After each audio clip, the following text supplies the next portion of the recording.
Okay, well, I'm pretty excited to be back. I was telling those of you we were kind of chatting before we started, when the technology didn't work last week, and I love to blame it on my buddy that I work with a lot at the city. So I blamed it on him since he's special projects. Um, but I always figure something like that happens and it's a reason to either take a nap or have a cup of hot chocolate or go read a good book or all three, since sometimes I nap while reading, depending on how engrossed I am in the book. So anyway, we're back today and we're going to talk about, we did the Constitution, we fought the Revolution, we've had the Articles of Confederation, we've written the Constitution, and now we need to put the government that our founding fathers, with some input from the mothers who were writing letters to them, put together in this form, this republic, this representative democracy, put it into action. So George Washington becomes our first president. And I always love to tell folks, George Washington is the only one of our presidents who never really occupied the White House. In fact, he never lived in Washington, D.C. at all. He took the oath of office in New York City, and the Bible on which he took the oath of office is still, the Masons in New York City have that Bible, and it is often used in the presidential inaugural ceremonies each time. Most of the incoming presidents use Washington's Bible and then a family Bible or a personal Bible, or something that is special to them, some sort of whether it's a book of Psalms or whatever. But a lot of them will still choose to use Washington's Bible because of that significance of being the first president. It is interesting, while the Washingtons lived in New York City for a period of time, and then they lived in Philadelphia, the nation's capital, moved to Philadelphia for a period of time. It actually is in Annapolis, originally for a short period of time, but they don't ever reside there. In 1790, Washington becomes president in 1789. And in 1790, Congress passes something called the Residence Act, which sets up for the permanent capital to be in Washington, D.C. And that occurs during the Washington presidency. Of course, it's named in honor of him. It's Washington District of Columbia. That idea of Columbia, which is Columbia is on top of the Capitol building when you look at it in D.C., as sort of that tribute to the ancients for their ideas of government. Washington, D.C. is sort of a compromise that occurs between Washington as president, Jefferson and Hamilton as they're trying to balance some of the power. And they come up with this idea of a 10-mile square federal district that will not be a part of any state. That's still a major issue today. And those of us who visit D.C. on a regular basis always see the D.C. license plate that says, no representation, because they are, while they have a delegate in Congress, they are not truly a voting member at the same level as the way the House and the Senate certainly are organized.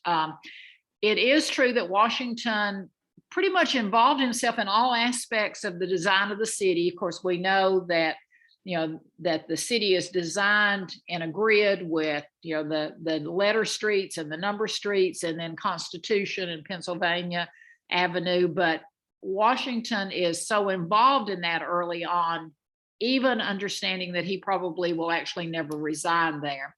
But it is Washington. I mentioned that where it's located came out as sort of a compromise between his chief advisors.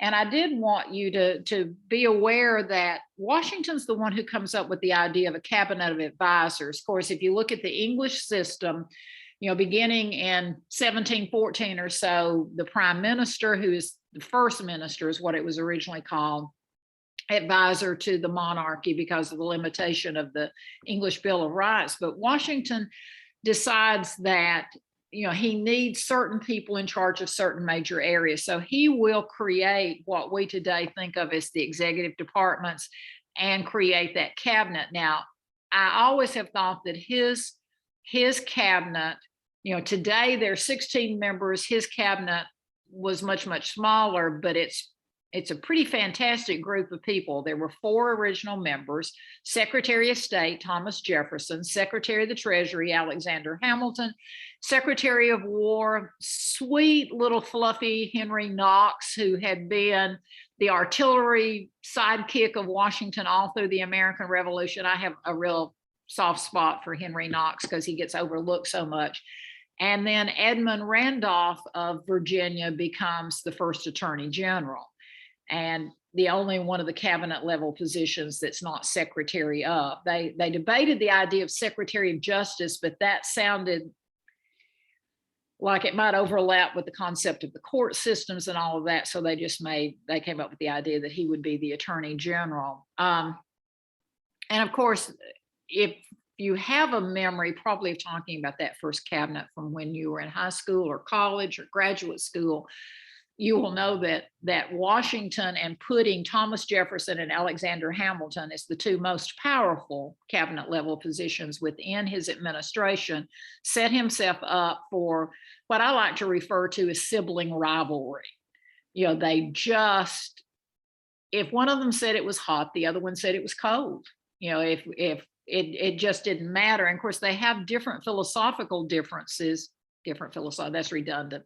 They have philosophical differences even in how they think government ought to operate. And that's going to be pretty evident in Washington's presidency. You know, Jefferson has the yeoman farmer idea of not necessarily everyone should have the vote. He doesn't think that. He thinks it has to be an informed electorate that will have the right to vote. But he does believe that it is sort of the gentleman farmer, the hardworking, love of the land. I mean, for those of us that grew up with Green Acres, I almost can hear the music in the background and see the little sprouts shooting up, and Eddie Albert or whatever his name was singing along with it. Alexander Hamilton, interestingly, not born aristocratic. Jefferson, who is a blue blood, not really, never has a lot of money, bless his heart. He spends it more than he earns it. But Hamilton, who is not born into a wealthy family, but yet becomes very much a believer in a strong central government, that some are more fitted to rule and others are fitted to serve. And so he and Jefferson just bicker all the time. They'll bicker over debt. They'll bicker over the Bank of the US. They'll bicker over so much stuff that eventually they will become the fathers of the 2 first political parties.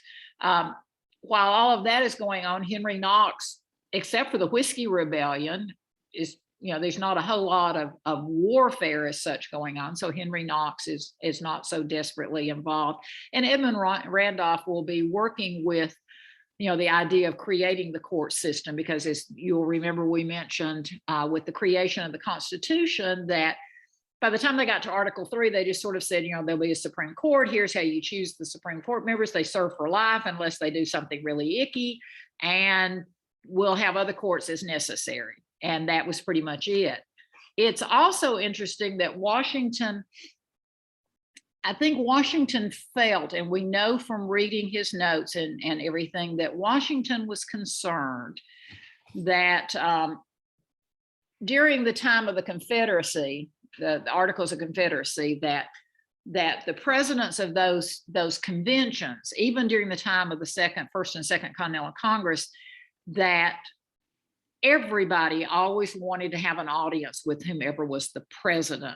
And he wanted to clearly identify that the presidency was a working first position, but yes, of course, there were social aspects of it. So it's Washington who's going to sort of set up how the president will entertain guests, people that want, I'm patting Cicero up into his chair, how he'll entertain guests. And so he decides that he will only have public guests in the afternoons, wherever his office is. And that'll be at 4 o'clock in the afternoon. It's almost like high tea, except it's not really high tea. And that he will occasionally do what he's going to refer to as state dinner. So that idea of if visiting dignitaries are coming from somewhere else, or governors come to DC, or whatever, he will occasionally, instead of having dinner so often with individual members, he will occasionally do state dinners, and all the who's who will be invited to those state dinners. Now, I was all set up last week to also remind you that Washington issues the first Thanksgiving proclamation. Of course, we all know that Thanksgiving in some form or another has been celebrated since actually the founding of the colonies. But it is Washington who will declare that the day will be a national observation. And the declaration that he sends out, and many of you probably saw it on Facebook this week, I posted a part of it, but a lot of other folks did too. He says that it's a day set aside basically for Thanksgiving to the Almighty for having preserved us through the Revolution and beyond. So, he already, by this point, 1789, we're 6 years beyond the Peace of Paris, ending the Revolutionary War, that peace treaty. So, he is looking into the future, and he says that this is a day of Thanksgiving that should be celebrated every year, that it's important that we stop. And he will attend services at St. Paul's Chapel in New York City. And then I think one of the things that's so interesting is that he decides that Thanksgiving Day is a good day to make a donation, and he will donate food and beer, love that it's beer, to those who are in debtors' prisons in New York City. And you know what? I'm not certain that I remembered that by 1789, we actually still were using debtors' prisons in the new republic. I'm pretty certain, I thought they sort of disappeared with colonial days, and obviously that's not true. So I suppose food and beer is a great thing to celebrate with in the debtors' prison, but that idea of being able to share your bountiful blessings. I did mention Henry Knox and the Whiskey Rebellion. One of the major things that occurs during Washington's presidency is that there's going to be a rebellion, and it will occur in 1791, January 1791. Alexander Hamilton gets wind of the fact that some of the farmers in the western areas of states, Pennsylvania in particular, but it's true for Western Virginia, Western New York, that instead of bringing their corn to market as corn and selling it and paying any sort of a tax or anything on it, he decides that there needs to be a tax on distilled spirits. And he is able to get that tax imposed. Anything that's a generation of tax or revenue has to come out of the House of Representatives. He is able to get it passed. There will be a period of about 3 years of there attempting to be negotiations between those who are opposed, most of them being the farmers in the West, who think that that's an undue burden. Why would there be a tax on spirits, on whiskey and distilled spirits, as opposed to on wine, which they see as a more aristocratic alcoholic beverage? So you're not going to tax wine, but you're going to tax whiskey, which predominantly seems to be made by the Scots and the Irish, not by the English and those who have alliances with the French are used to drinking the wine. So it's a class issue. And there's an attempt to negotiate some sort of a peaceful resolution to this tax, but it doesn't work out. So 1794, the Whiskey Rebellion occurs, and this refusal to pay taxes, this nullification of a law that has been dutifully passed by the House of Representatives, passed by the Senate, and signed by the presidency, Washington takes it as being an attempt to basically circumvent a democratically elected federal government and one of its actions. So Washington, in conference with Henry Knox, decides that he will organize a militia force of a little over 12,000 men. And he personally, can you imagine the president today? I mean, talking about commander in chief, Washington will personally lead them into Western Pennsylvania, warning locals, and I love it, he sends this thing out, warning locals that they are not to aid or abet the insurgents, and that's the word he uses, the insurgents, or they will answer for having gotten involved in the situation. Well, the calling of the militia certainly has the impact that Washington wanted it to have, and eventually the Whiskey Rebellion will end. About 150 men are arrested. They're going to be tried for treason, but no one, I mean, it's kind of hard to get someone to testify against them as far as a treasonous action. So you don't want to pay your taxes. Does that really meet the standard of treason? You know, most people tend to think of treason as taking up arms against the government. Did they take up arms against the government? Well, yeah, sort of, kind of, maybe. But I mean, they were angry. It's taxes. It's not as though they didn't want there to be a US government. They didn't want Washington to be president. They just didn't want to pay taxes.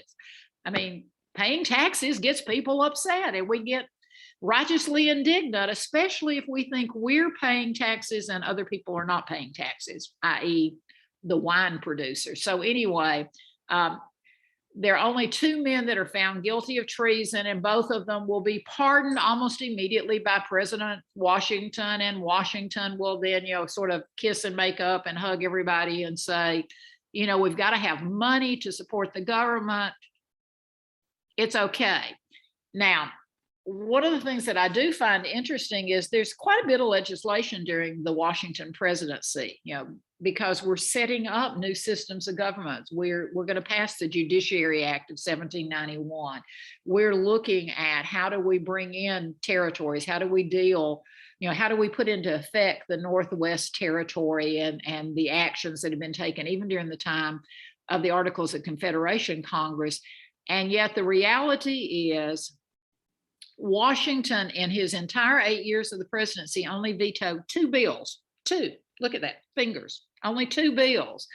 And he vetoed both of them, he said later in his journals, for ideological reasons. And in both cases, Congress could not overturn his veto, because even though they had had the simple majority to pass the legislation, they could not get the supermajority to overturn it, because the idea that Washington would veto something when he did not casually use the veto, they couldn't bring themselves to veto anything that he said. One of the bills that he will veto shortly before leaving office was a bill that was geared to cutting the size and the cost of the military. And his veto on that bill, he writes a lovely entry in which he says, in simple terms, the significance, the importance of the military is not always for combat, but a strong military is a strong defensive move, hoping that you will never have to use the military in an offensive move. And he is a military leader. He is someone who has served in combat, very specifically believed, as did, you know, his Secretary of War, Henry Knox, and later his Secretary of War, James McHenry, that he objected because he felt philosophically that was the wrong attitude, that for the nation to be strong, it always had to have a strong military. And that was a very personal issue for him. He took very personally the fact that Congress considered cutting the military when he believed it was a deterrent to actions against the country. So now, is that a debate that continues still today? Yes, of course it is. You know, the amount of money that goes into the Department of Defense spending, the amount of money as far as research and technology for arms and munitions, still an issue of debate. And Washington would probably still come down on the side of deterrent for defense versus offense, which of course is why ultimately it'll be changed from the Department of War into the Department of Defense in modern times. One of the things that Washington feels very strongly about is that having been elected as the first president, unanimous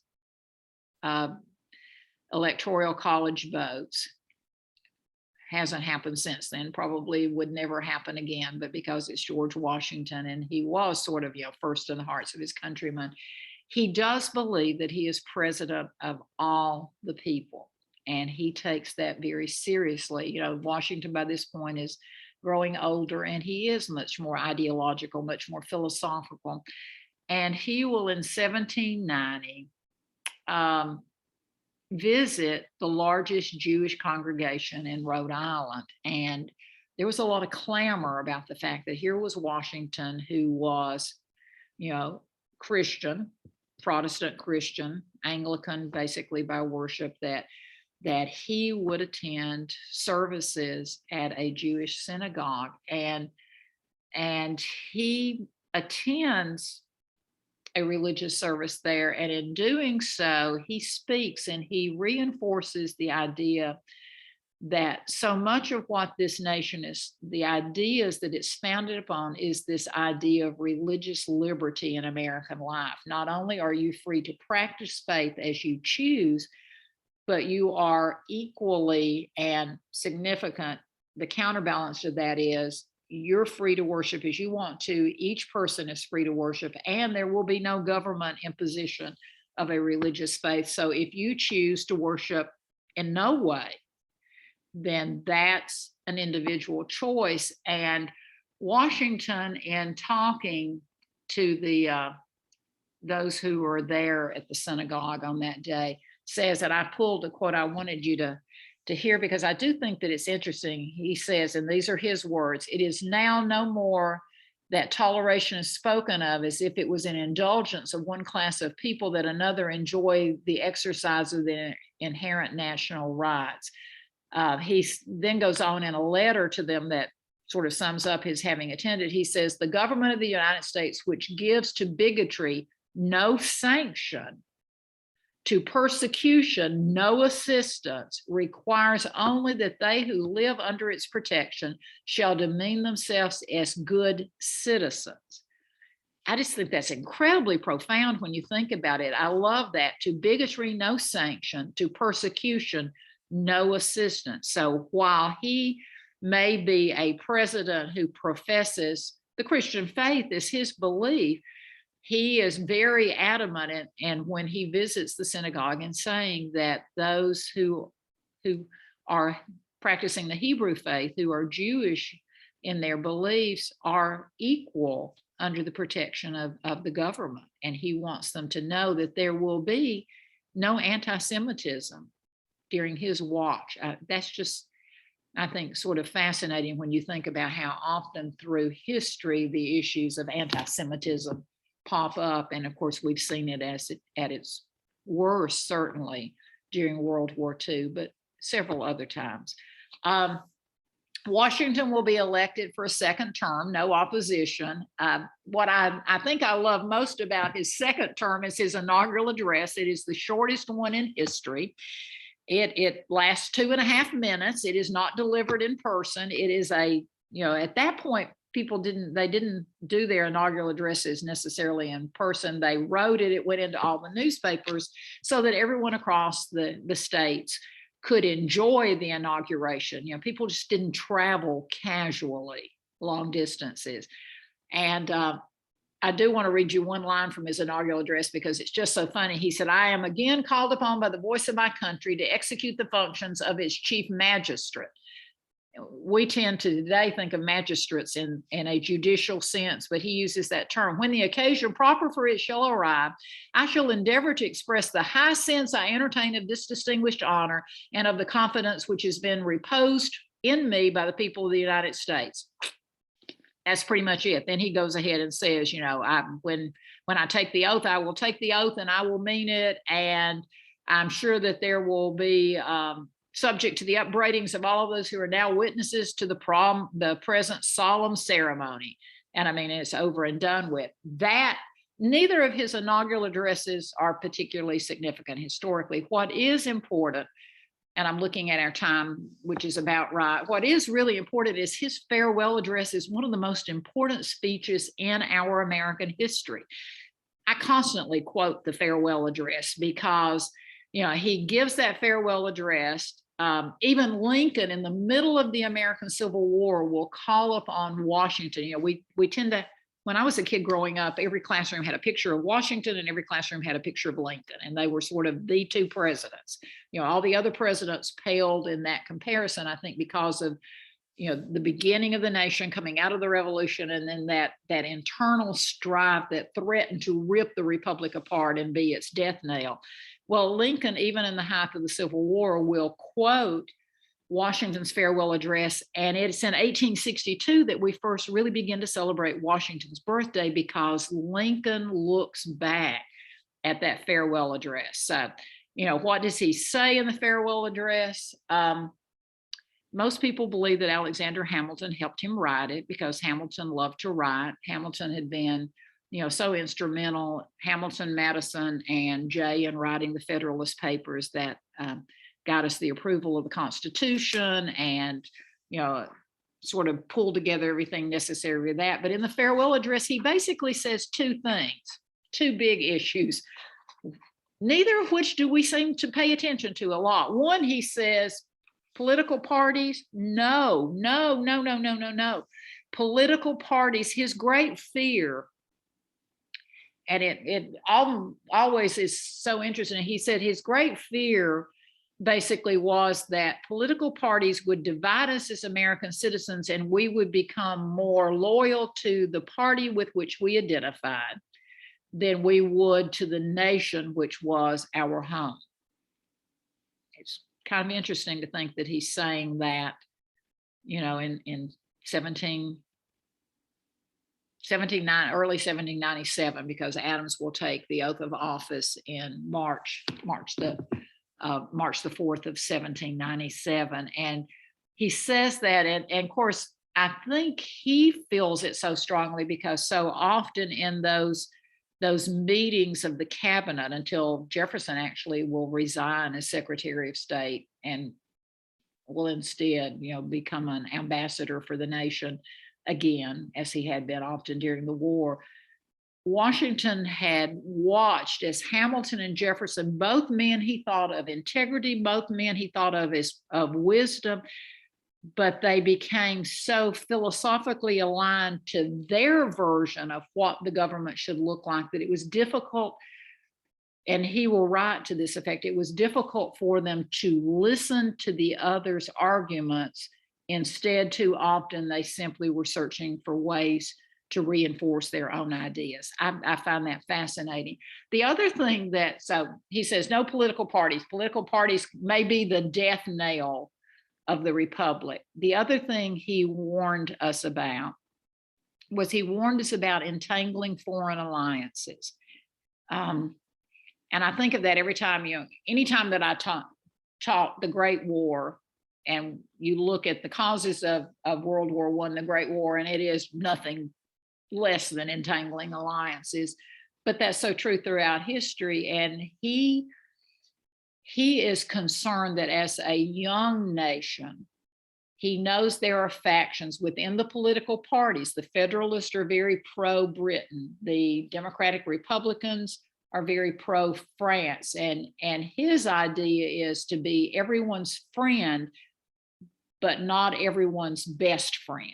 That we needed, as a new nation, to have some distance, that we needed not necessarily to ally ourselves with any particular power, because what would happen was, while yes, France had come to our aid during the revolution, and we certainly owed them a debt, the ongoing conflicts between France and Great Britain, he feared, might very well suck us into an international war of some sort. And to put that in context, remember, he comes into office in 1789. The French Revolution begins in 1789. 1792, as he is ending, getting ready to end his first term, going into 1793, you've got the Reign of Terror in France. You have, French aristocrats who are fleeing France and going to Britain. But by the time he's coming out of office in 1796, you're seeing a change of government, a rise of the Directory, a new system of government, and you see Britain watching very carefully what's going on. The two most powerful powers, one on the continent, one that great jewel in the North Sea.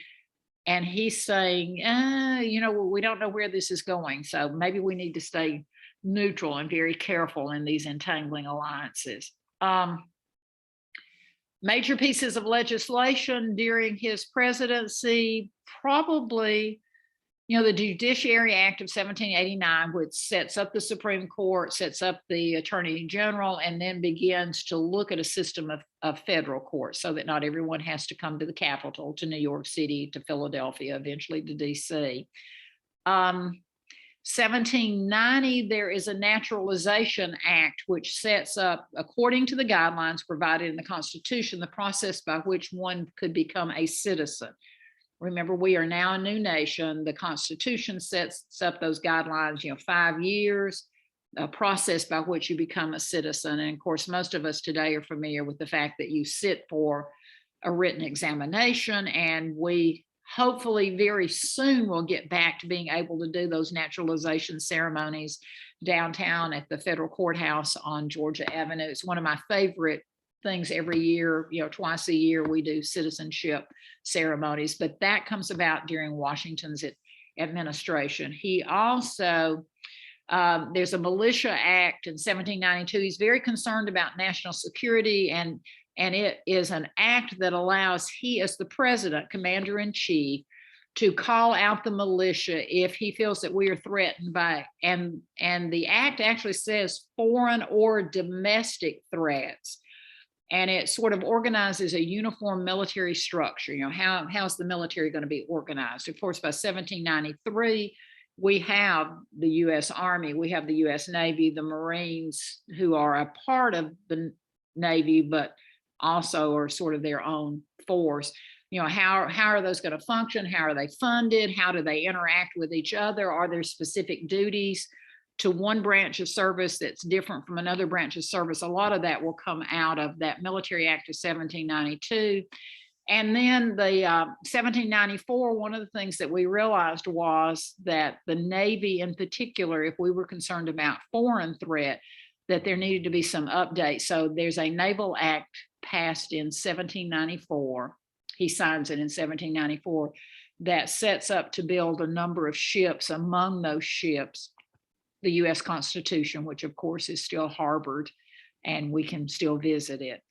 A couple of treaties that are important during his presidency, the Jay Treaty, which is 1795, and it is, it took us a while to remove those forts on the northern boundaries between New York, Vermont, New Hampshire, on the border with Canada, which was still, of course, a British entity. So we begin to work out those relationships. We begin to look at what that boundary line is. A lot of that will actually not occur until the Adams-Onis Act about 20 years later, but we're getting there.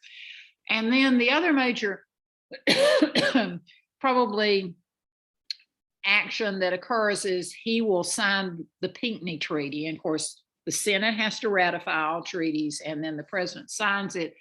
But it begins to set up the boundaries between the United States and Spain, which at that point has control of much of the Mississippi River, Florida, and that area. So, where are those boundaries between the Spanish Empire and the new United States? So what else happens during the Washington presidency? Well, you've got some new states. North Carolina comes in 1789. Rhode Island. And remember, Rhode Island's been around since the very, very beginning, but Rhode Island didn't get around to ratifying the Constitution until 1790. They were sort of waiting to see if it was going to work out or not. They were still a little miffed that they were not getting the respect that they should have gotten by the other 12 of the original colonies. So they technically become a state in 1790. Vermont comes in 1791. Kentucky comes in 1792. And woohoo! Tennessee comes in 1796. We are the last state to come in during the Washington presidency. And, you know, when Washington will step out, he is offered, there is a suggestion that comes out of Congress that he run for a third term, and Washington, in his wisdom, will decline.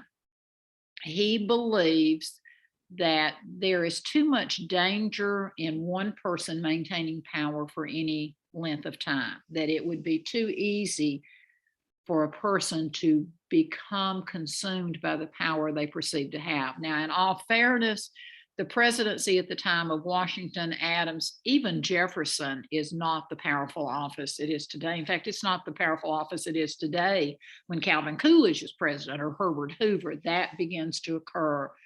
You know, we think of more the imperial presidency occurring, beginning with Franklin Roosevelt and then growing through the last half of the 20th century.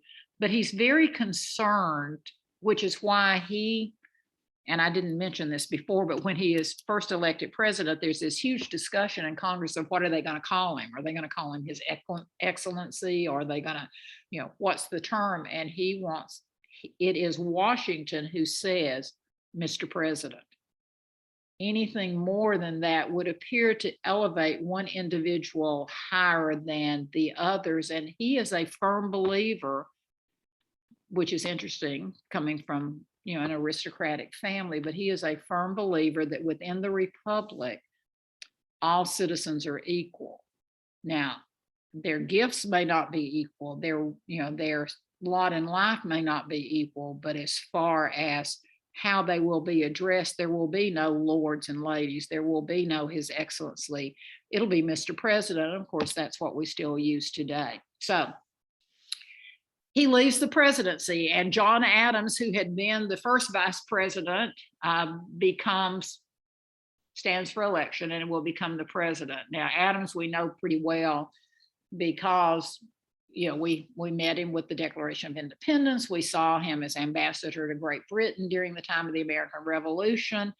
One of the things I do find interesting is that Adams did not originally envision himself as becoming involved in government or politics. He actually was an excellent student. He's a great writer, loved Latin, loved Greek, you know, all those sorts of things, and was such a scholar that he enrolls at Harvard when he's 15. I think that's a pretty good accomplishment. And he was intent on becoming a theology major and a minister. Of course, Harvard was first and foremost a theological school, and then the other studies were added over the time of his existence. He will, in the course of loving reading and writing and reading the philosophies and everything, he decides that maybe the law is a noble profession. He will later, many times in his writings, question that, but he decides to reject a career as a minister. He decides first that he'll teach, and he teaches school for a couple of years before he returns to school to study for the law. He marries Abigail Smith, and of course we all know that Abigail came from a prominent family there in Braintree in Massachusetts, and a very religious, a very pious sort of family, but also a very actively engaged family. And they will enjoy 50 years of being married. They have 4 children. They don't spend a whole lot of time together because John's always off doing stuff for the country. And of course, we know his role in the early beginnings, but he, as vice president, really struggles. And I say that because it's kind of funny, you know, he had been on the committee to write the Declaration of Independence. He had gone to France, he had gone to the Netherlands.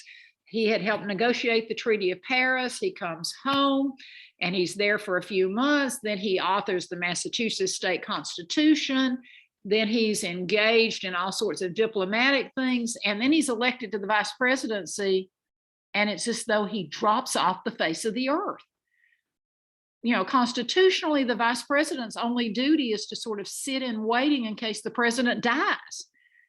And for someone who was used to being in the middle of things, Adams is highly frustrated. He's not even invited. He's second in command, but he's not even invited to attend the cabinet meetings because he has no true function at the cabinet meetings. The truth of the matter is you're not going to really have actively engaged vice presidents also until mid 20th century. He was to preside over the Senate part of the time, but even then, lots of times when he would make suggestions as he's presiding over Senate, the senators would reject his suggestions, and he would get his feelings hurt quite a bit. And the senators, as he is inactive, he becomes a little fluffier. And they come up with this horrendous nickname for him, and he becomes, President of the Senate Adams, his rotundancy. The fluffiness in me just finds my heart breaking for poor little short, fluffy John Adams. He writes that the vice presidency was the most dismal, depressing, horrible period of his life because he has no work to do. And yet he can't practice law as an individual. He can't go off and do things. President Washington doesn't send him as his representative to, kiss babies and raise flags and all that sort of stuff because they just didn't do that back then. So Adams is just sort of sitting around twiddling his thumbs, hoping that Washington doesn't die, but yet probably secretly thinking that's the only way I'm going to ever get back in the stream of things is if he does die. So when Washington announces that he's going to retire, Adams is elected president, and the Adamses will be the first ones to move into the White House, into Washington, D.C. And there's a wonderful etching of Abigail Adams hanging her laundry in what will become the East Room of the White House, because it's not finished when they move in, but they do live there. They will set up an official household. They'll welcome guests, and they actually will have a few servants that will come in and help maintain the house. Interestingly, one of the things, Washington uses a couple of his personal household members from Mount Vernon. The Washingtons had enslaved people. The Adamses didn't ever. So, Adams, we know, will hire people to come in and help in the White House, but he doesn't use any of his personal group because he doesn't really have a personal group. Massachusetts, of course, was not a slaveholding state, had not been for a long time. If you look at the Adams presidency, it's kind of interesting. Washington serves 2 terms. They want him to serve a 3rd term. Adams will serve 1 term only. He will not be reelected in 1800. And it's primarily because of one major piece sort of joined together of legislation that occurs during his administration. Adams, at that point, the Constitution, there had not been an adjustment made in the way the Electoral College worked. So what happens is Adams is elected president. Thomas Jefferson, who also had been a candidate for president, got the 2nd highest number of votes. Well, at that point, there was no legislation, no amendment to the Constitution that dealt with the issue of party. So what you have in 1796, coming into office, March the 4th, 1797, John Adams, Federalist, is president. Thomas Jefferson, Democratic Republican, is vice president. Now, I mean, think about, imagine that had Joe Biden been elected president in our last presidential election, but Donald Trump had been elected vice president, and then they had to somehow function together, or vice versa.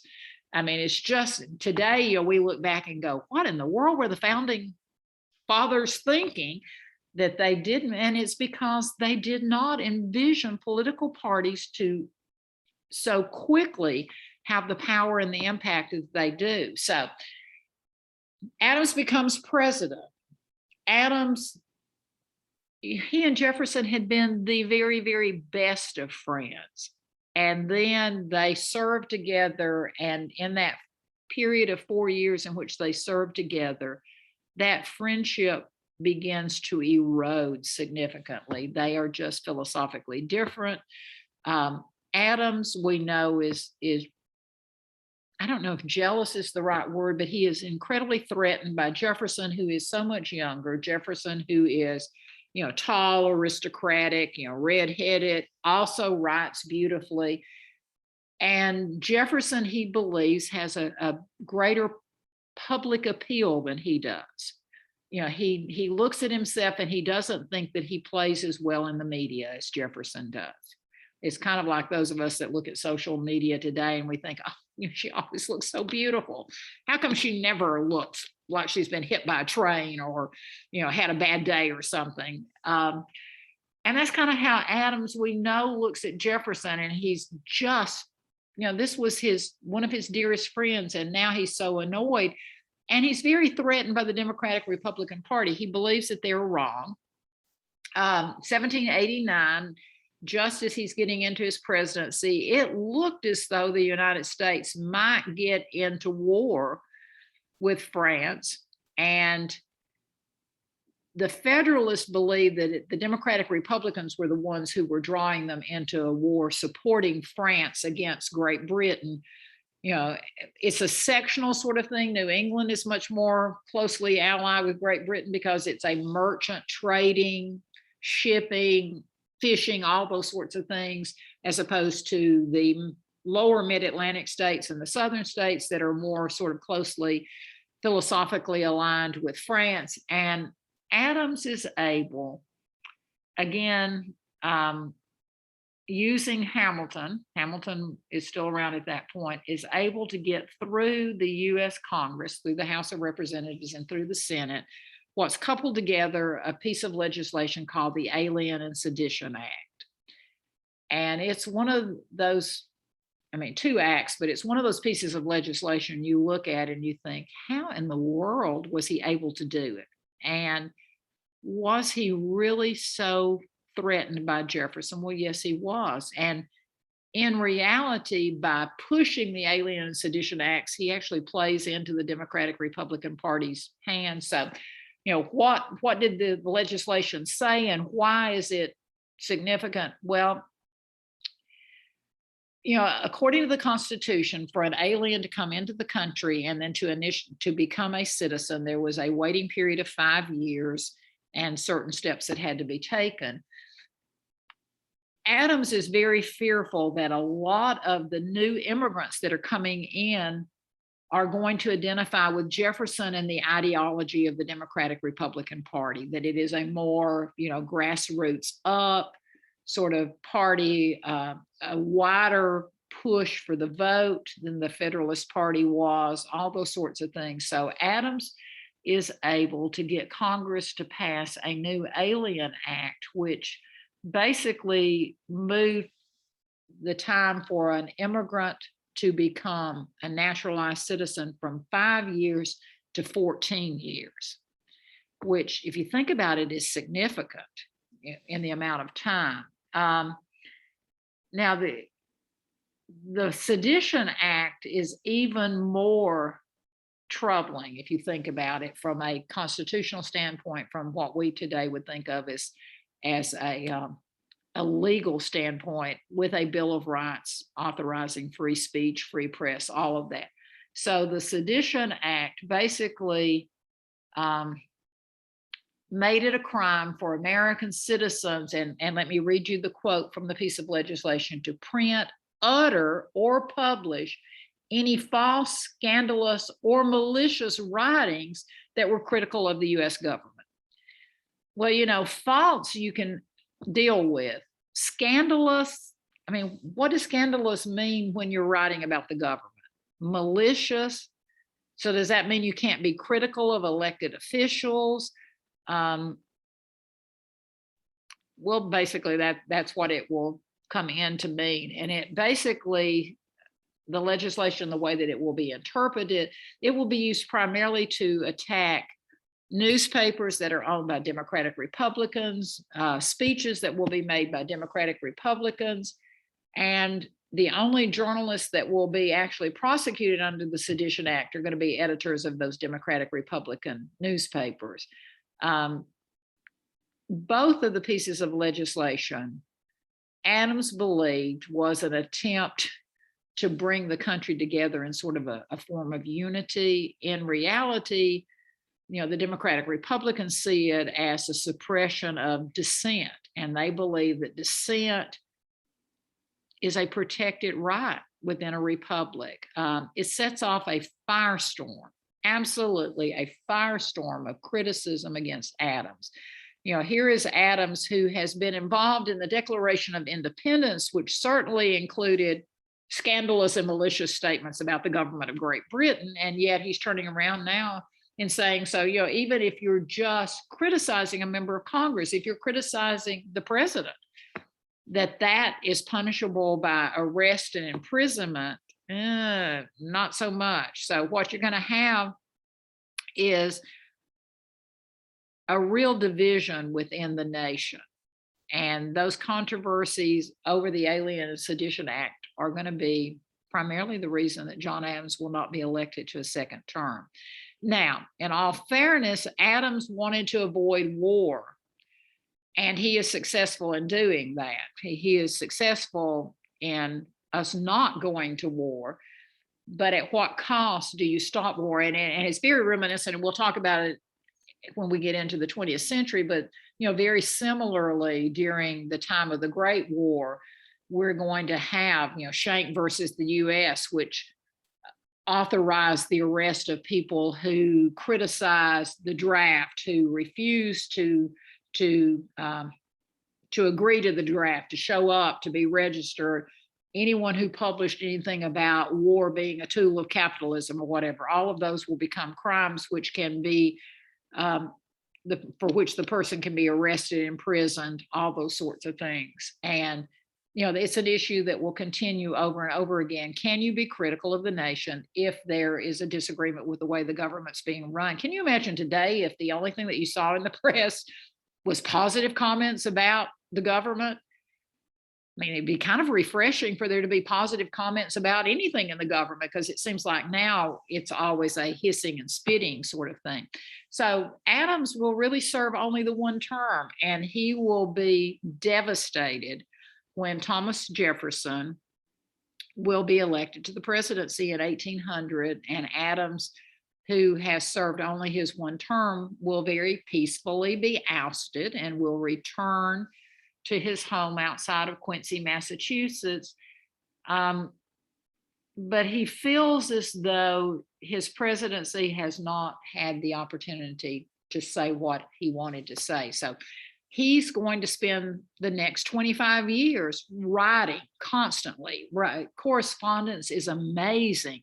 The number of letters the man writes to friends, to family, to those who disagree with him.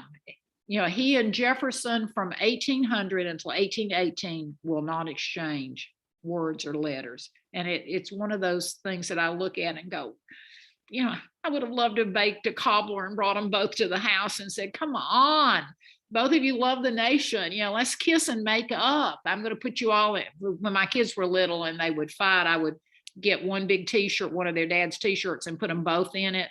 Both heads coming out the neck hole and each of them having an arm, and say you have to stay in the shirt until you all have learned to live with each other. And I don't know that would have worked with Adams and Jefferson, though, given that there was almost a foot of difference in the height between the two of them. But you look at it and you think it's so strange. But what happens, of course, is Jefferson will come to the presidency. We'll talk about that next week. And I probably shouldn't say this until we finish Jefferson's presidency. I do love the fact that they do begin to write to each other again in 1818, and then they will maintain this lively philosophical correspondence with each other, and the fact that both of them then will die on the 4th of July, 1826, 50 years to the day of the celebration of the Declaration of Independence, is just, I mean, I don't know how something so kismet, so cosmic, so it's like the planets aligned for the two of them to die on the same day. And I do love that Adams' family records that his last words were, "Yet Thomas Jefferson survives, because he wanted there to be that legacy. And of course, he didn't realize that Jefferson had died about 3.5, 4 hours earlier, because the word had not gotten to him. So, you know, it says something about that political rivalry, and yet at the same time, how much they were able to accomplish. And next week, when we come back, we'll deal with Thomas Jefferson. And I love to talk about Jefferson's presidency, because, you know, Jefferson makes this huge thing always with the Constitution. It is strict construction. You know, if it doesn't say you can't do it. Where Hamilton would say, if it doesn't say you can't, then you can't. Doesn't it sound like what your kids do when you're setting up rules?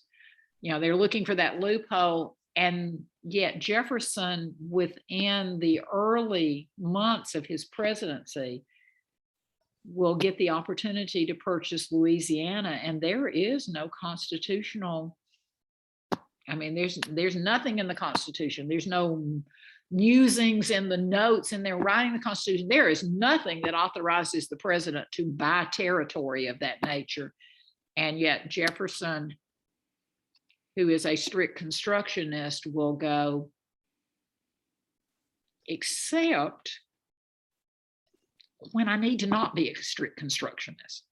And don't you love that ability to say, okay, I'm still a strict constructionist, but I kind of like that, you know, in all of us. You know, we are so firmly focused on what we believe to be the only answer until another answer seems more plausible. And that will be fun. Next week, we'll talk about Thomas Jefferson. I'd love to get through Jefferson and Madison. Who knows, we might even get Monroe in, because bless his sweet little heart, Monroe's presidency is, I mean, he's there for 8 years, and he's a really super nice guy, but he's just not quite, he suffers from not being Jefferson, Madison, or Washington, the other Virginians. You know, drat to have to be number 4 out of the first 5 presidents, and 4 of them from Virginia, and you get to be James Monroe. Story of my life. Always the bridesmaid, never the bride. And with that, I'll send it back to you guys. And thank you all so much for being here today. I sure do love talking American history.